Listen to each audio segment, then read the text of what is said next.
Alright guys, it is time to finally test all these parts. The one thing about this situation is I don't have a test bench at all, and I'm kind of concerned about this big card just kind of hanging on the side of this mobo without some sort of real support. So until I either buy a test bench or I make one out of one of the cases that I have, which is probably what I'm going to do. I have a case that is perfect for it because I've already used bits and pieces off of it for other builds, and I might as well just continue ripping it apart and make it into a test bench. So that's probably what I'm going to do. Maybe I'll do that in the next video. But until I do that, I need a case to throw this in, and really the only case that I have available right now is the Antec 900. This was the Digital Storm PC that I got off of Craigslist. I don't know how long ago. It's been 6 months or more, and I still have the case and I still have the power supply, so I am going to throw this system in there. It'll be a nice stable way to do it, and then we'll go ahead and test everything.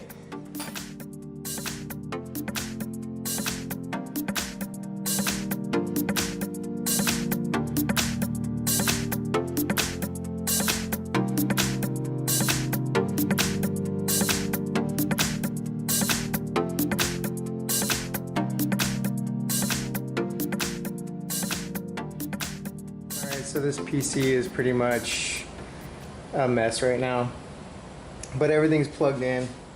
All the fans are, free. There's no wires gonna tangle up with them or anything like that, so that's my main worry.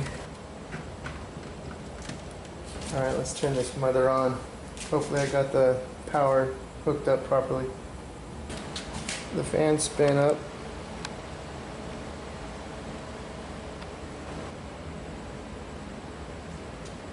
I hooked up a hard drive that already had Windows 10 on it just to make it easy. Everything's actually running good. I haven't got a chance to actually test the GPU in games or anything like that. But after I got everything squared away and installed, and I was poking around, this combo that I bought was listed with an i3 2100, and I clicked on CPU Z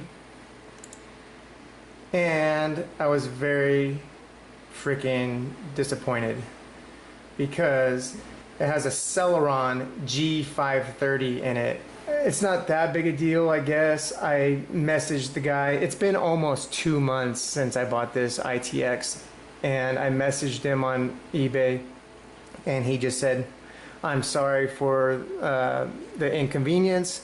You're welcome to start a return on the motherboard, and we will go ahead and accept a return on it." Well, that's all fine and good and stuff, but the fact still remains, I need an ITX motherboard, and I was kind of counting on selling this one, selling the RAM, selling the i3, actually making a little bit of money, not a whole lot, but a little bit of money on that flip. So that's not going to happen anymore. And another thing is I bought a damn IO shield for it, and I mean it's $8, but still it's $8 freaking dollars. But I'm going to go ahead and shut this thing down, pull out the motherboard. I'm glad I didn't remove the heatsink or anything, because that Celeron is in there. If he goes ahead and pulls the heatsink, he'll see that it's got old thermal paste on there. So, he can't accuse me of like swapping the CPUs or anything like that. But that's where I'm at right now. I'm kind of screwed, but what I'm going to do right now is swap this whole testing situation into my Dell Optiplex over there, because it also has that 1155 motherboard, and I'll still be able to test this i7 2600K. I'm still searching on the internet for what kind of situation I'm going to wind up doing. There's a freaking awesome EVGA Z77 combo on eBay right now, and it ends tomorrow on Friday at like 4 o'clock in the afternoon. And it's only at like 55 bucks right now for a EVGA ITX Z77 Stinger motherboard. And it comes with 4 gigabytes of RAM, an i3 2100 hopefully, and it also has a HD 4650 graphics card with it. Oh, and the listing actually says it's a 1 terabyte hard drive. So he's going to throw all that stuff into the combo, and I'm kind of surprised. It's only at $55 right now, $18 to ship it. I'm expecting that to go up quite a bit when everybody starts dueling at the end right there. But I might try to get that combo. If I get that combo, then obviously I'll be sticking with this 2600K. But there's also the cheapest route for me is to get an LGA 1151 motherboard. I can get a pretty nice ASRock off of Amazon for like, how much was it? Like 50 bucks. And it's used, but it comes with all the accessories and stuff like that. 50 bucks is a killer deal. And I can pick up that 6600K for around 100 bucks. So for 150 bucks to have a nice ITX DDR4 motherboard and a 6600K i5, that's a good deal. So I'm probably going to be doing that. In the meantime, I'm just going to work on you know, the rest of that build that I have going on. I don't really need the hardware to finish everything else I'm doing. The only other option I have is to actually say forget the return and just sell the motherboard myself, you know what I mean, and just say whatever, he screwed me on. I don't think he actually meant to do it.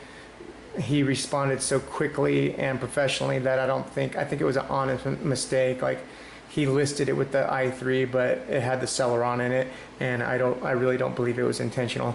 So anyways, that's what I might still do, is sell the ITX myself, because I really think it'll sell pretty quick for 100 bucks, and then I would still have, you know, some crappy Celeron that's worth $5 and some RAM that's worth maybe $15.